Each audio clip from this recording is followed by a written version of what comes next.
Couple of big live events in the month of April with RoboBrawl and RoboGames. Expect rundowns of both, and we're starting with RoboBrawl here, a 1 pound and 30 pound event. This is going to be all about the 30 pound class, though, happening in Chicago at the start of the month.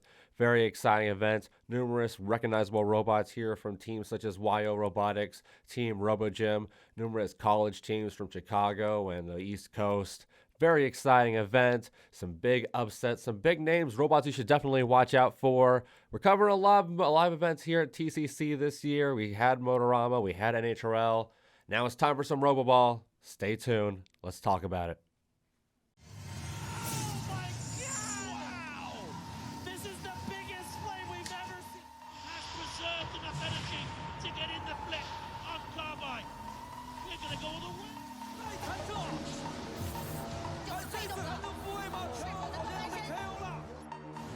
Oh my God! That's gonna hurt. Grab the milk, Jenny. Welcome to the Combot Collective.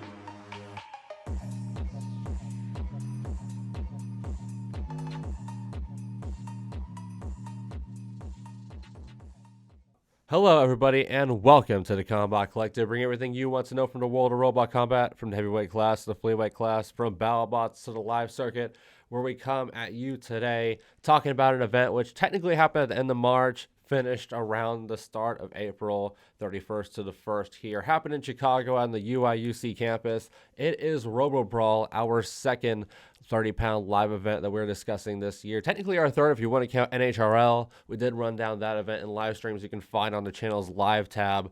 But yes, we talked about NHRL in March. We talked about Motorama in February. We're going to be talking about NHRL in May.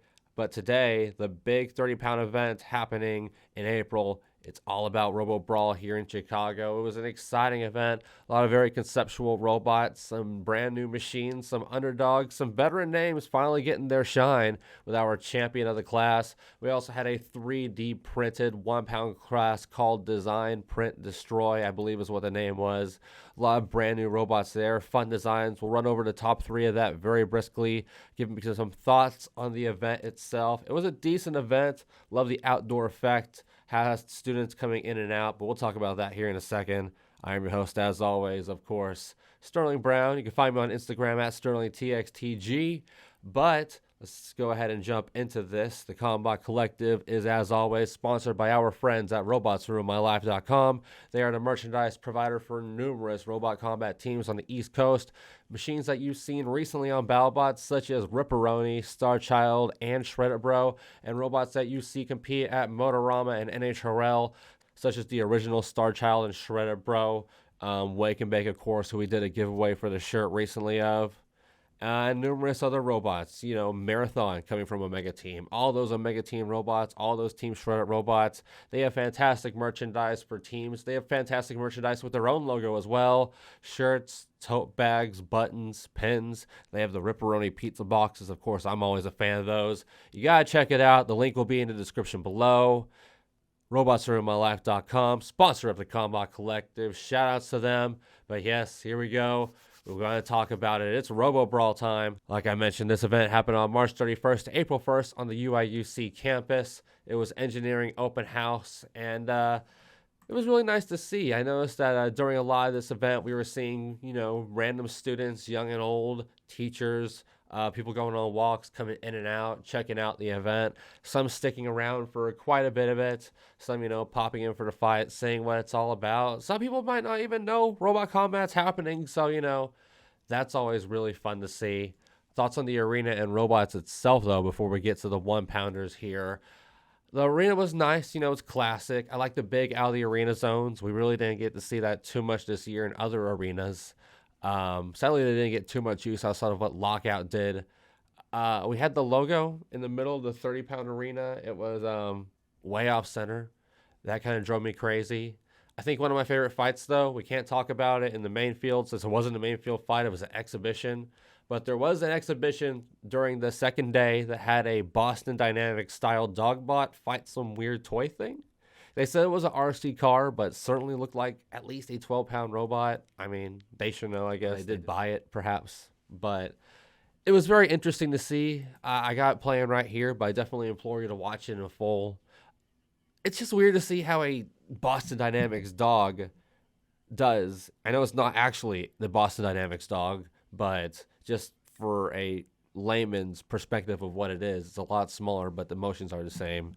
Just to see how it would act against a robot-like thing in an arena. Obviously, if it took on, a horizontal spinner or God bless a vert, that dog is getting filleted. But it was against this weird little lifty-do arm thing. It was so funny. It just kept on sitting on the tail, sitting on the robot, pinning it like a wrestler.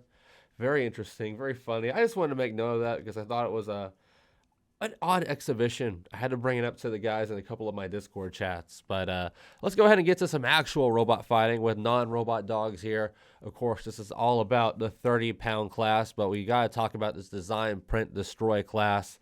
You kind of see it playing on in the background here. A lot of fun designs in this class. So I guess the premise of this thing was, it took me a little while to find info on it, but I eventually did. Essentially, it's, 3D printed ant weights. These ant weights are not designed to last long at all. Maybe they do. Maybe I just don't know much about this DPD style weight class. But we had some fun robots here. And in this one here, we have the, I forgot the name of the robot. Robots like, I don't know if it was Glitter Bomb or Glitter Orb or whatever it was called. It was like a glittery full body spinner. Well, how about in this fight right here? Unikitty was another really fun robot, a lifting drill. There were some really nice creative designs in this class. They were all built to get torn apart, and they absolutely did during the Rumble. But talking about the top three here, prominent future teams we can see maybe making popper solid 1-pounder or plastic versions of these ant weights, or maybe making them beetle weights, or 12-pounders, 3-pounders, 30-pounders. Maybe even a full heavyweight one day. It's the first step for a lot of these guys. Shouts to our top three here, though. Eclipse, I believe, was our number 4. Our number 3. Our bronze winner here, 4-wheel drive drum bot. Rinse and repeat. A 2-wheel drive vertical spinner. Did very good. Threw itself out of the arena once, if I remember correctly. Was our second place robot. And our winner, very consistent throughout the entire event. Only had drive issues in 2 fights, I believe. The 1 fight it lost and the Rumble. The Fox Undercutter, I believe a kid captained and drove it. Shouts to him. The robot had a nice little theming. It was a lot of fun. But yes, Eclipse, Rinse and Repeat, and the Fox, our top 3 for design, print, destroy in the ant weight class here at Chicago for RoboBrawl. Very fun group of robots. Definitely implore you to check out these fights in full. Check out the stream. It's called Glitter Gang. That's what it's called. It appeared in the background there. Okay, my apologies. But yes, this whole video is primarily about the 30-pound class. Of course, I always talk about it here at the Combot Collective. I believe the 3-pound class and the 30-pound class are really the 2 biggest gateways to saying what the future of heavyweight combat is. Usually prominent designs here always move up in the rankings. You can kind of see that with Lockout, or what we'll be talking about later on in the video. Just like Motorama, we saw 26 robots enter this event, so we're going to be talking about the top 6 robots which placed in this competition. But before we can get to that top 6 grouping, we got to talk about some of the more notable robots that appeared in this event that didn't play so well. They caught my heart. Some rookies here, some veteran robots from NHRL. But talking about these machines, the day would kick off, day 1 on March 31st. It would kick off with 2 wonderful machines squaring off, with the first robot we'd see on the stream being from the always active Northwestern University, a school we're going to be talking about quite a bit in this video, with Jammy, a robot which we last saw compete slightly under a year ago at NHRL May. Jammy is a wild tri-hinge hammer horizontal spinner which provided so many chaotic moments at NHRL. Wasn't as chaotic here. It picked up a solid win versus Lumberduck to kick off RoboBrawl, but followed to kind of screw itself over in the following 2 fights. Spun itself up to flip itself over without having to fight the opponent much at all. And then talking about Lumberduck, just after we saw the familiar Jammy enter the arena, the absolutely quackers Lumberduck would shortly follow, with a design coming straight out of early Robot Wars. I love that. This surprisingly agile wooden duck had what looked to be an egg beater of sorts up front, but it was not really able to put it to much application during the competition. I love this robot. I love the team's matching uniforms, and I hope this bird is not a one-off. Bring it to Motorama and NHRL, maybe more Chicago events. I gotta see this thing fight. But gotta say, Sweet Tango, talking about this robot, was definitely a standout for me. Perhaps a bristle-driven robot. I'm not too savvy on how these specially designed robots work. Heaviest robot in the field, though, weighed in at 60 pounds. And despite weighing 15 pounds less than the well-known depth charge, this robot had double the weapons and seemingly the same power. This moving arena hazard obliterated Kevin in his debut fight, and then held its own versus eventual runner-up EVA after. This is another robot I gotta see more of. But from spinners, we now go to axes. And you know, for a while now, I've been saying that overhead weapons such as Shatter and knockoff White's Merry Special Blades may be the way to go for the sport's future with axe-style weapons, and the brand new 30-pounder Crack is one of the first few to hop on the bandwagon. Crack, a hometown competitor from the college this event was hosted at, UIUC, is certainly a robot inspired by Shatter, armed with Omni wheels and a very lengthy sword-style axe blade, which seemed promising, but unfortunately this robot barely worked at all in either of the fights. Hopefully we can see these guys put a little bit more effort into the robot for a future event. I know that this was, I believe, the freshman team for UIUC, so young builders there. They can get better. But finally, let's talk about Hazard Fraught 2. When this robot was described midway through the day one stream, I thought the commentator was making a joke or was talking about maybe a pulled out competitor that didn't work out, but nope. Hazard Fraught 2 was exactly as advertised. It is a remote controlled hoverboard with minimal modification outside of a massive blade being put on the end of it. The hoverboard speed and the blade made it quite a vicious twackbot, to be honest, but sadly, like most hoverboard videos, this robot would end up flat on its ass, finishing 1 and 2, respectable, but got torn up pretty badly. But here we go. This is what we came for. Top 6 robots to talk about here, and let's start with the robot which tied for 5th, James. It is our second robot we're discussing here from Northwestern University. It is a 4-wheel drive vertical spinner which looks similar to its more successful siblings, George and Death Pact, but perhaps is best known for being the ramming end of Depth Charge's infamous slam into the NHRL arena wall. They're trying to get a little bit more than infamy, though, in their name here, and I guess they succeeded with a 5th place tying performance. This is how their run went. It started off versus the very game Roundhouse from RoboGym's Robotics in Indiana, and in one strike, James would manage to do the thing as it goes for vertical spinners, getting caught on its weapon ears. But with 6 seconds left in the knockout countdown, Roundhouse would show mercy and continue to fight, as Roundhouse would lay in 3 more hard stripes, which ended up killing half of both robots' drive due to impacts, forcing a cripple fight to ensue until a double knockout judge's decision would be called with a minute to go, allowing Roundhouse to pick up the win since obviously had more of the offense here. Not the best start for James, but it had the opportunity to bounce back with an easy first losers challenger in the aforementioned RC hoverboard Hazard Fraught 2. In just 12 seconds, plastic casing was all over the arena, and half of Hazard Fraught's drive was dead, resulting in one of the event's quicker knockouts to that point, under 30 seconds I believe, and from one destructive victory to another, James would go on to fight the control bot Snakebite next. Another student-built robot, and one which looks sturdy enough upon first glance, but holy cow, did James rip this robot apart. Shades of Hypnodisc versus Splinter here, and I'm not hyperbolizing with that. Panels get ripped away, wires get pulled out, and the fight ends with Snakebite upside down in an absolute heap of itself. Another brutal knockout win for James here in under a minute, moving it on to losers round 3. And James will be challenged by its first fellow vertical spinner here, taking on the unique drumbot of Triple M, who entered this fight with some real damage after its hard-fought loss to budget extinction. The drive worked, but the drum didn't on Triple M, and while this wasn't as destructive as the past 2 fights, it was still another dominant knockout win for James here in a minute flat, moving it on to losers round 4 and a position in the final 6, which set up a college duel of Northwestern versus UIUC, vertical spinner versus drum, with James taking on Goose. This school-on-school showdown will be a fast one, though. Drum beats Vert in 1 strike, and Goose left James like a turtle on its back for a knockout. Not much to talk about here. A bit of a whimper ending for James after so many big wins in his losers bracket. Quite a solid run. Out of the tournament, tied for 5th, though. But we're not done talking about Northwestern University. No, we got to go over to Jade, a two-wheel drive undercutter, also from the school, and in fact, their most successful robot in this event, I guess you could say. On paper, Jade certainly does not look like much. Big boxy body, awkward undercutter, not the best career record in NHRL with 1 win, 2 losses in its one event appearance.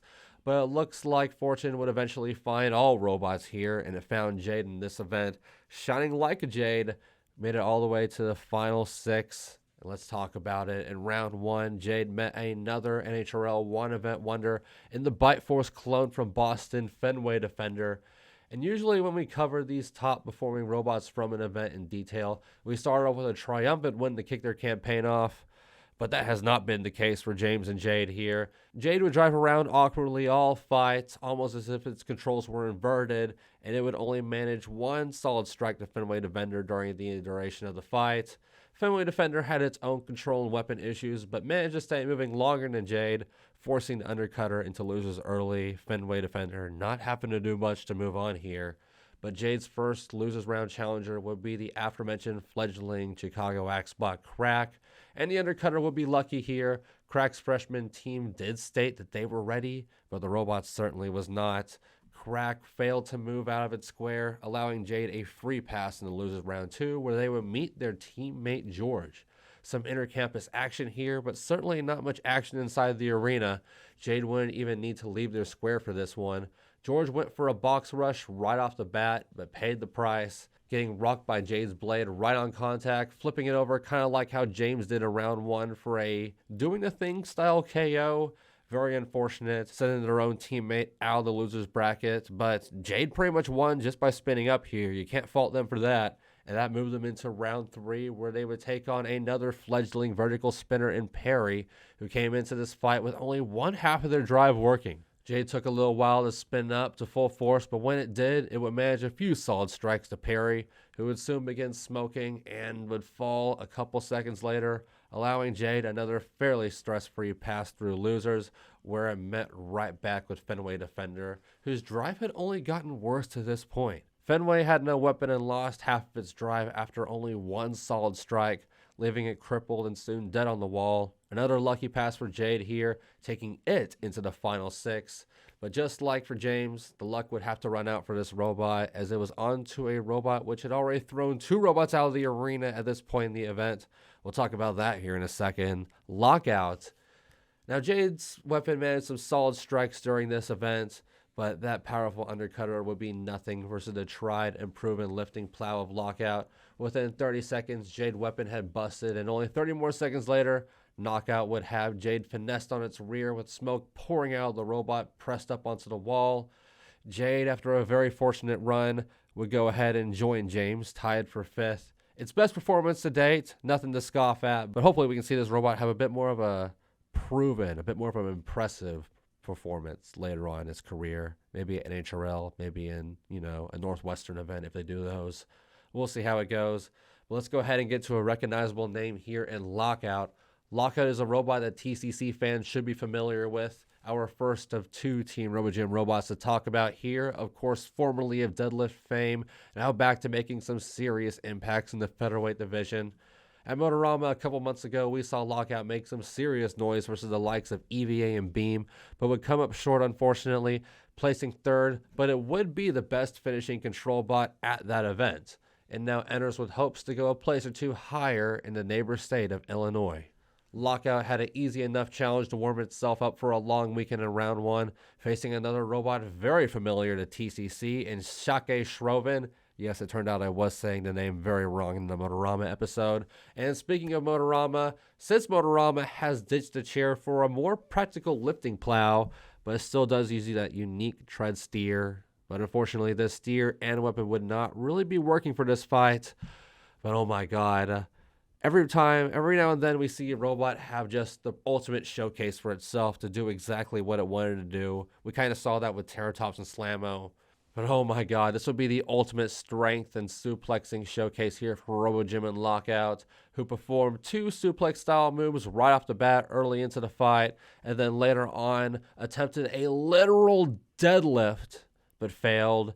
And then after some great control and successful full craziest move I've seen a featherweight do this year, by the way. I love this. I'll have it here. A successful full 180-degree suplexing deadlift of Sake Shroven, which threw it perfectly arched over and out of the arena. One of the most fantastic small bots KOs I've seen this year. It was a great start for Lockout. And Lockout would luck out for round 2 as it drew another control bot and Snakebite. Who we talked about getting destroyed earlier. Really didn't put enough shine on this robot. It's a fun design. I can best describe it as the love child of Balrog from the UK 30-pound scene and Cruella from Robot Wars Series 1 and 2.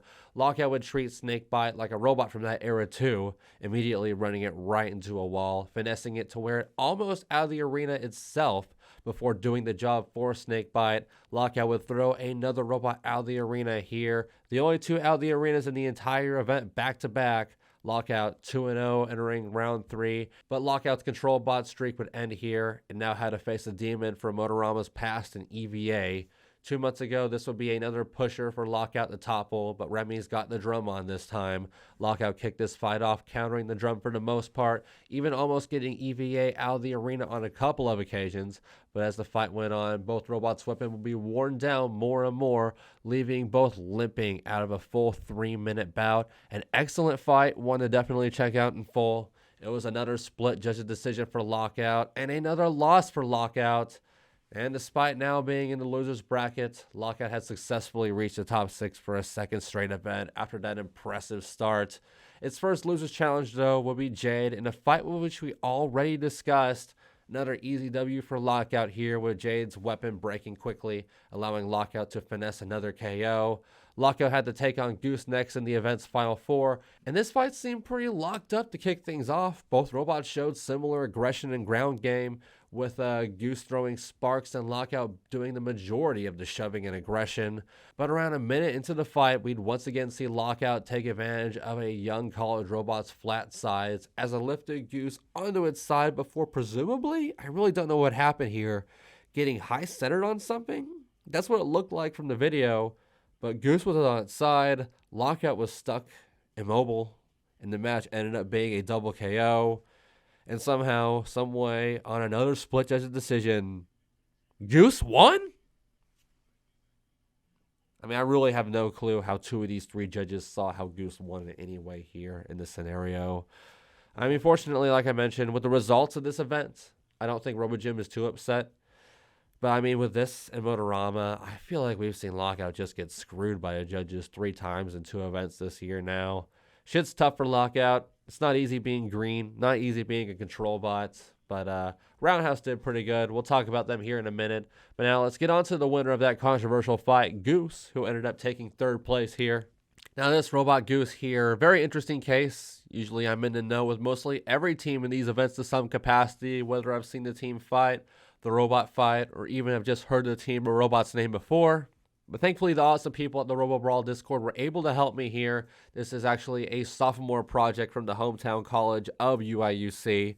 And this was their best performing robot at the entire event here. Goose is a 4-wheel drive drum bot, and this weapon would be very much showcased during the first fight against the aptly named Flipper. Flipper seemed like it would provide a good first challenge for the new Goose. Boxy, sturdy looking, big lifter, which should be good to lift compact robots. But the control bot immediately showcased drive issues and never lifted their weapon once during the fight, leaving itself prone for 2 strikes from Goose, which flipped the Flipper over for a KO. In Goose's second fight, it was the 4-wheel drive drum taking on a 4-wheel drive vert in Caffeine Addiction, and despite the drive issues right off the bat for Goose, we would see even more issues with Caffeine Addiction, who would drive across the arena, hit a wall, and then randomly die soon after, giving Goose a bit of a lucky pass into round 3. Goose's round 3 was a battle between Bird and Mammal and the 2-wheel drive vertical spinner Perry.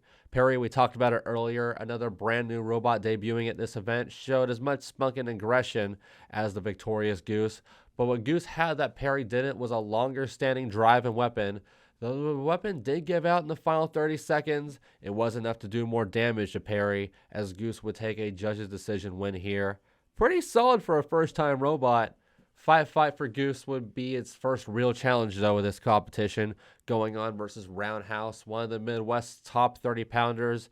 It was undercutter and drum, and the veteran undercutter was all over this drum, striking literally every single side of Goose before one huge impact flipped the bird upside down. And before taking any more damage, we'd see some veteran experience from the young team, tapping out way early here. These guys knew a loser's bracket was still on deck. They had to be ready. No time to be valiant now. You got to prepare.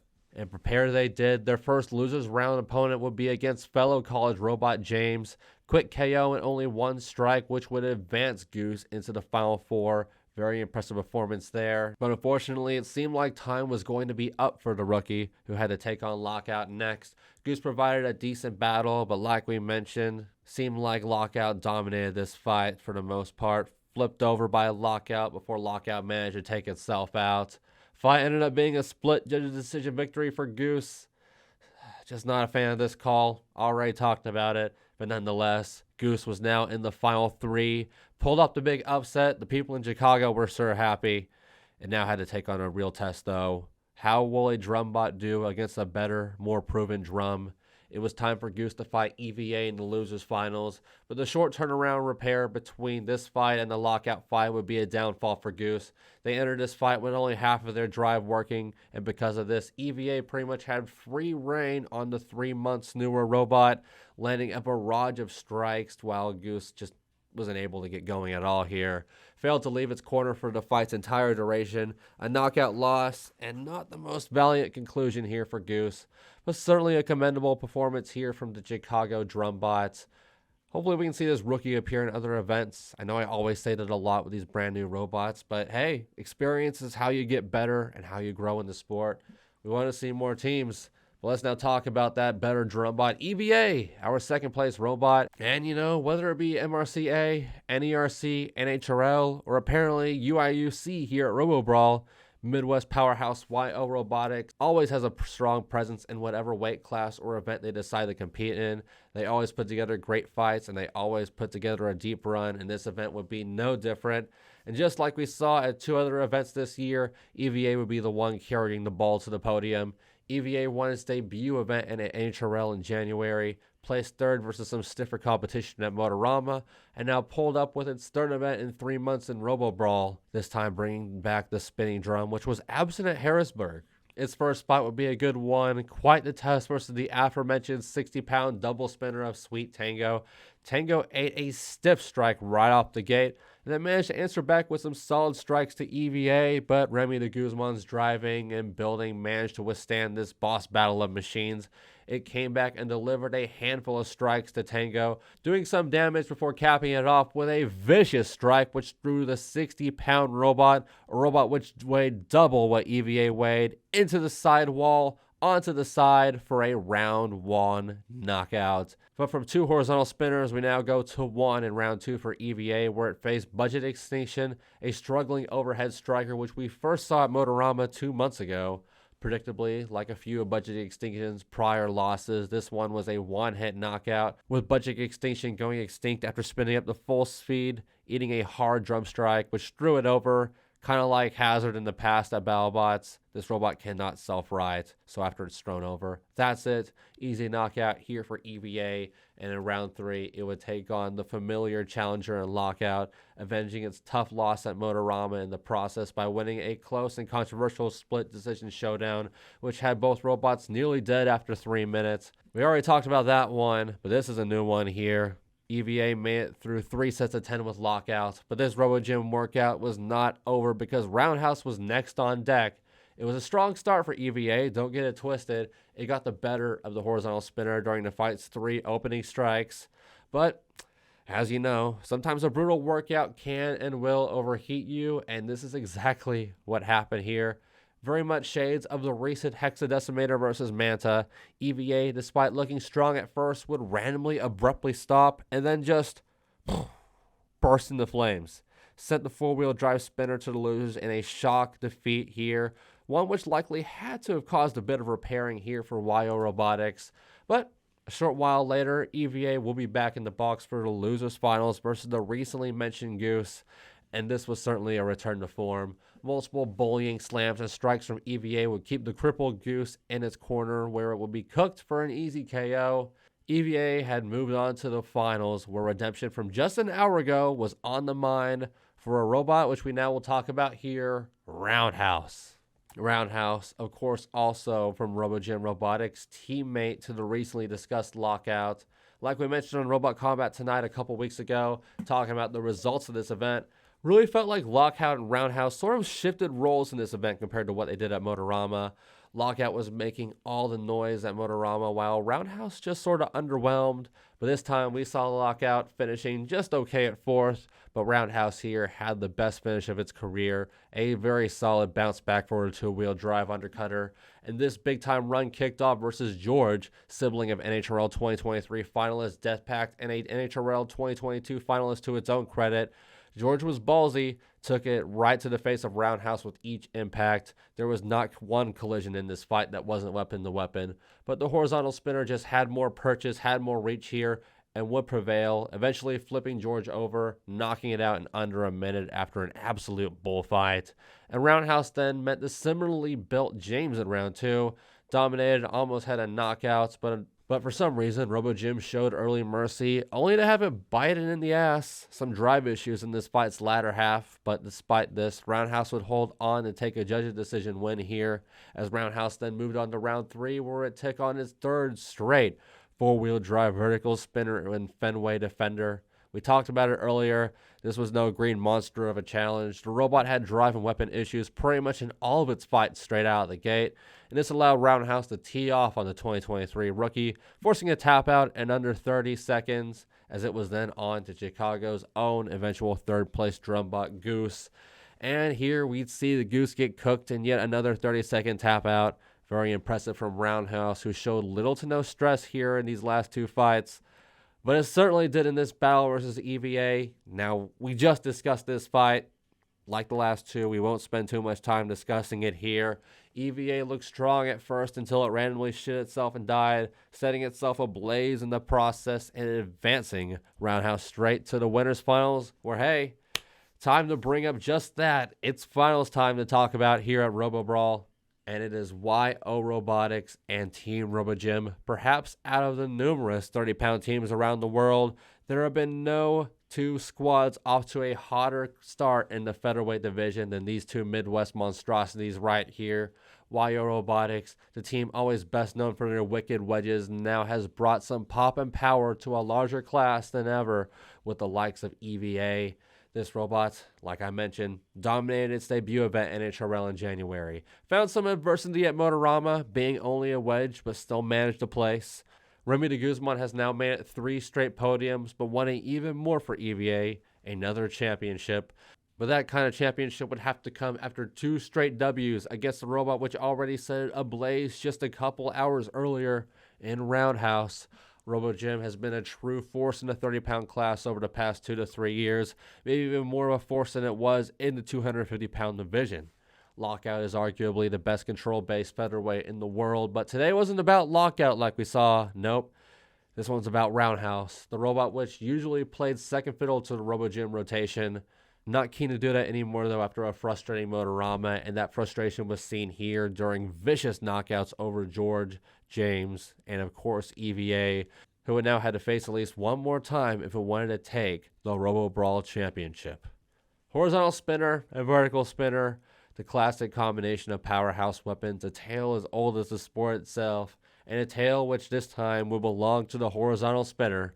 Unfortunately, right from the get-go, EVA was having drum problems, which led Remy de Guzman to immediately improvise with its driving, leading off the fight driving backwards and pulling off, gotta say here, an impressive ramming move, getting right to the rear of RoundHouse and just shoving it weapon first right into the wall to start the fight.